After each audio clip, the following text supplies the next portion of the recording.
If you're struggling to get your new and existing customers more engaged with your product and using it more effectively, then today's episode is for you. I talk with Nick Berry from Rocket Referrals about how they decided to use a private Facebook group for their customer success and how they're using video multiple times a week to make sure their customers are using the product and using it easily and efficiently inside their business and getting a positive impact so that they stick around longer and tell more of their friends about it. We go through how you can plan and schedule out the right content for your customers, how you can repurpose your customer success content to actually attract more new customers who are better framed for success out of the gate, and how you can use paid advertising to engage new, existing, and potential customers all online. So without further ado, here is my conversation with Nick. What's going on? Welcome to the show.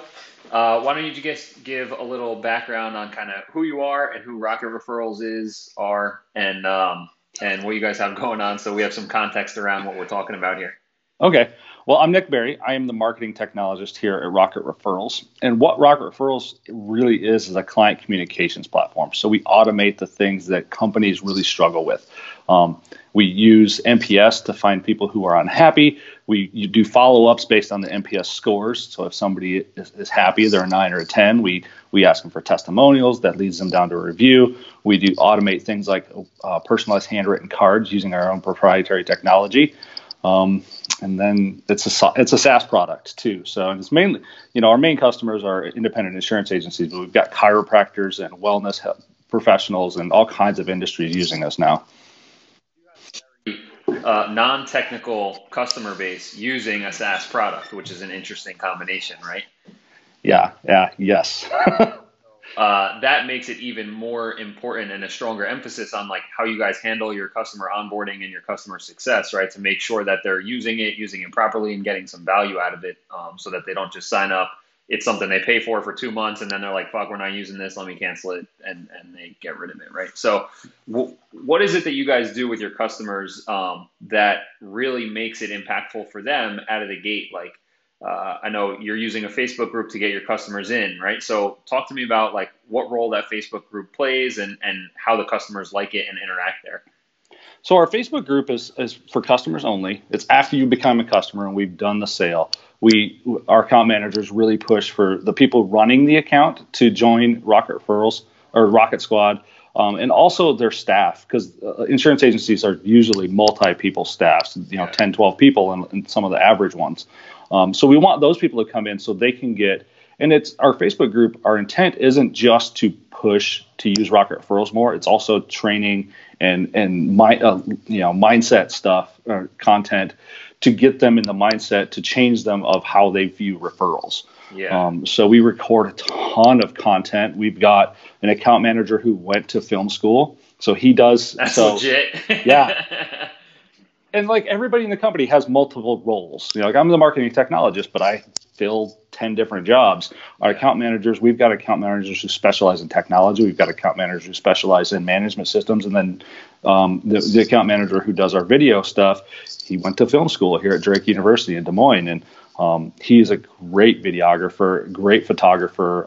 His specialty is actually audio, though. So it's kind of when he's like, we need audio equipment, I'm like, let's get it. And I'll tell you this, audio makes a huge difference in quality video. Yeah, it does. And that's something I need to upgrade my audio game here for these shows. I feel like I'm like borderline amateur, but it's definitely something I need to improve. So you guys have a private Facebook group. You're doing a lot of videos. Do you do like, how do you get them engaged? Are you doing the Facebook videos live and interacting with people, or how does that stuff work? So the only time we do lives, because we want them to be special and to pay attention, is when we have large product changes, when we're launching a new feature and stuff like that. Or we are going to do a live stream next month with an agent who's actually specialized in creating chatbots for insurance agents.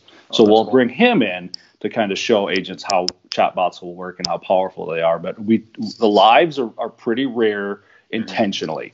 But most of the video content that we produce is about how to get more out of, how do you see more results using Rocket Referrals, and just trying to get people around the mindset of how we look at referrals. Yeah. And how long are the videos typically? My goal is under 5 minutes. It's it's hard to keep attention of somebody. And my hook, I want a hook in the first 3 seconds, like any other good video. Tie in, like, are you just posting them there? Do you promote them via email to the customers so they know that they're live? Do the customers know, like, to check in on the group every once in a while because that's where everything's living? Like, how does all that work? Our account managers consistently remind them to check Rocket Squad, to turn on Rocket Squad see first in their feed, all of that stuff. Again, we're very protective of our email. We want to make sure that it gets opened. So we make sure that, again, emails only go out to customers about Rocket Squad when something big is going to happen, like when we changed our UI, and we had a live stream about it. So it's just, we could do more on the email side of things, but they're business owners and they're super busy. So we want to make sure that when we are communicating with them, it's something that's important, not just, hey, we put a new video in. Right. So how do you guys come up with the ideas for what videos you should be making? We talk to account managers. We've got, so our marketing team has a liaison between each account management team, and we talk to them every 2 weeks and we say, what are the biggest challenges you're having? What are people consistently saying over and over so we know what's going on. So, I'd rather create content and push content to our customers to overcome those obstacles and overcome those objections. And because sometimes we're asking them to spend a lot of money to send cards.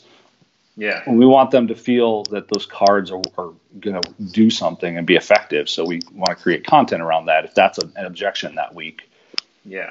So you're kind of finding out, like, the troubles people are having in their business, the troubles people have and roadblocks they're having in the actual software itself. And then, helping them overcome that so they can see, like, the value and impact it can have once they're using the product a little more effectively, so that it doesn't seem like, like we said, that it's not a technical customer base using a software product. So getting them to, like, realize how easy it can be and getting them to, building up their muscles so they can use it a little better. Yes, and absolutely. And my goal is to have as much on auto approve or autopilot as possible for our customers, but getting them to trust it is probably our biggest hurdle. An AI company ourselves, like, that's a big thing, is like, is the AI going to be generating all the right text and copy and all that kind of stuff, right? So it's always to make sure, like, I look at it, at least right now early on too, for us, is like, this is your first draft. Like, it's editable. Let it do the bulk work for you and you can just polish it up in 5 minutes versus the 3-4 hours it would have taken you to do it otherwise, right? That's something that every software company has to deal with, is getting people to know, like, hey, it's okay to spend a couple minutes on this. It'll be worth it. Yeah, absolutely. So you have the group. When did you guys decide to make it like a private Facebook group as opposed to, access on your website or a Slack channel or, all the other different options for building a customer community? We didn't want to do it in app because we wanted it to be somewhere where people already are. And our goal is to have them not using the app our goal is to get them to not to let the app run. Right. So we wanted to make sure that but we wanted to go where they are.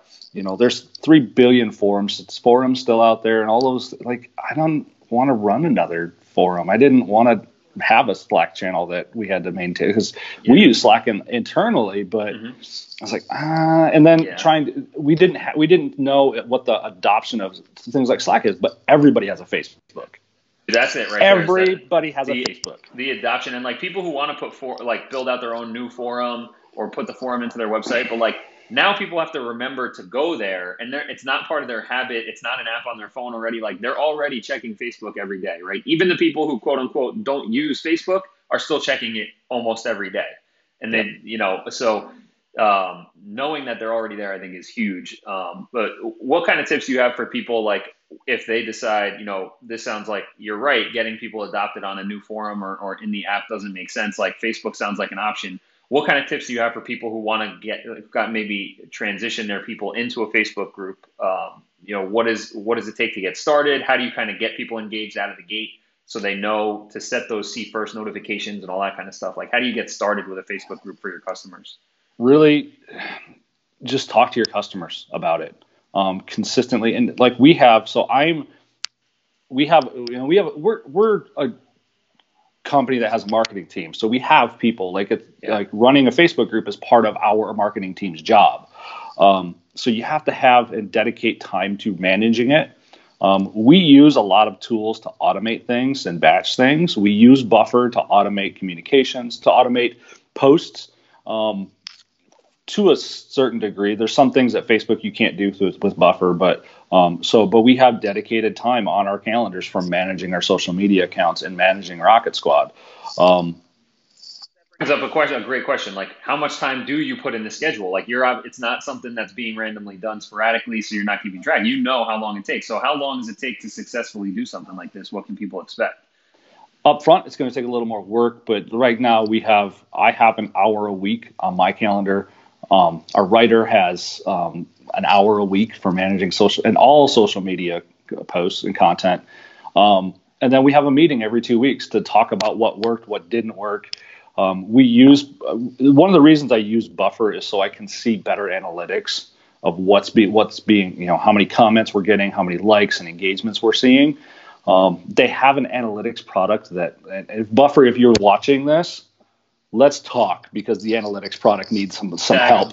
Yeah, we'll make sure we tag otherwise, their published analytics are great and good, and I love it. That's what we look at in our social media meeting. But really talk to your customers, encourage them to sign up for your group. Ask questions. Don't just talk at them.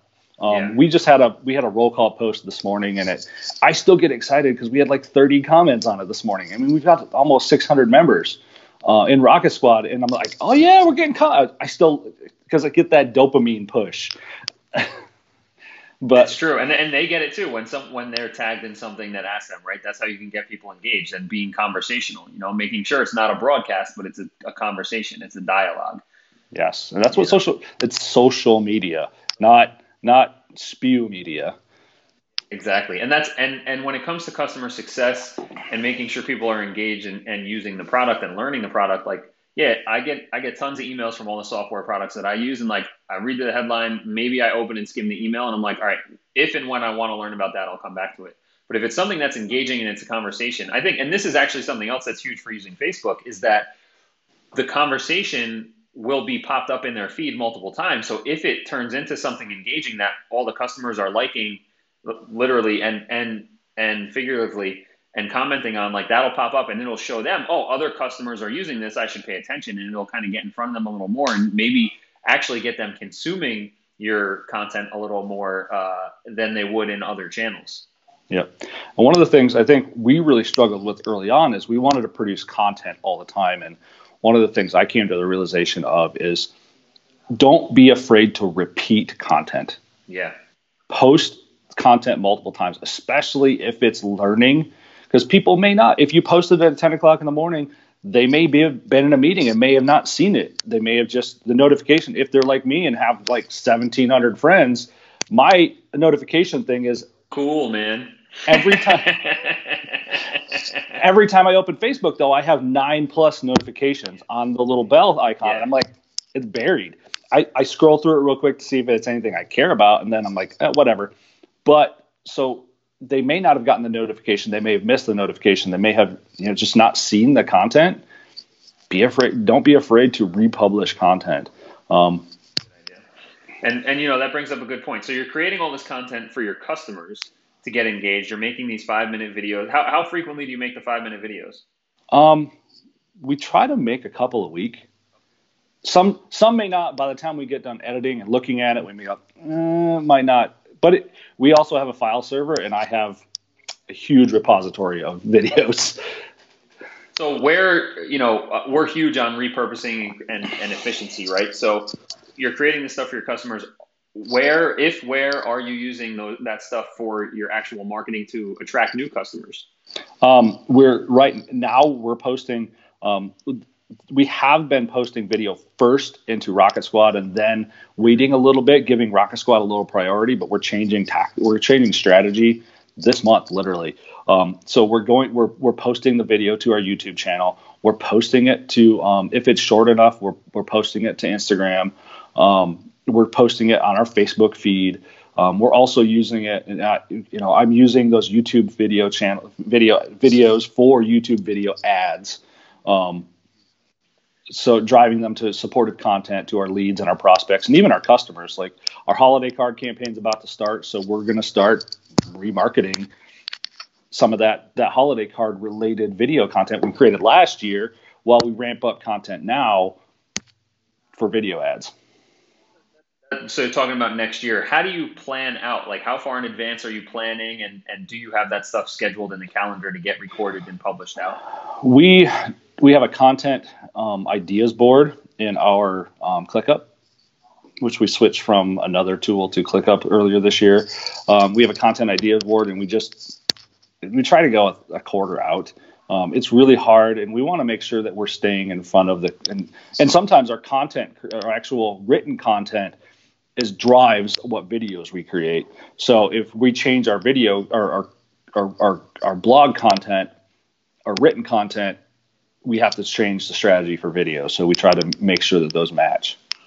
And normally what we look at in our strategy is a video first, where I like the general idea of creating long form content like we're doing with this podcast, and then turning that into a blog post with a video embedded, and we'll write an article based on what we're talking about here. We'll take out all the different sections to have snippets, but you're actually talking about having like written articles drive what might work for video. So how does that look? How does that look like on your side from an analytics standpoint, and how you make decisions? We look at what has been. So I pull reports every month from Search Console to see what content organic search is resonating with people looking and finding our website, and that drives what we're doing for as far as content ideas.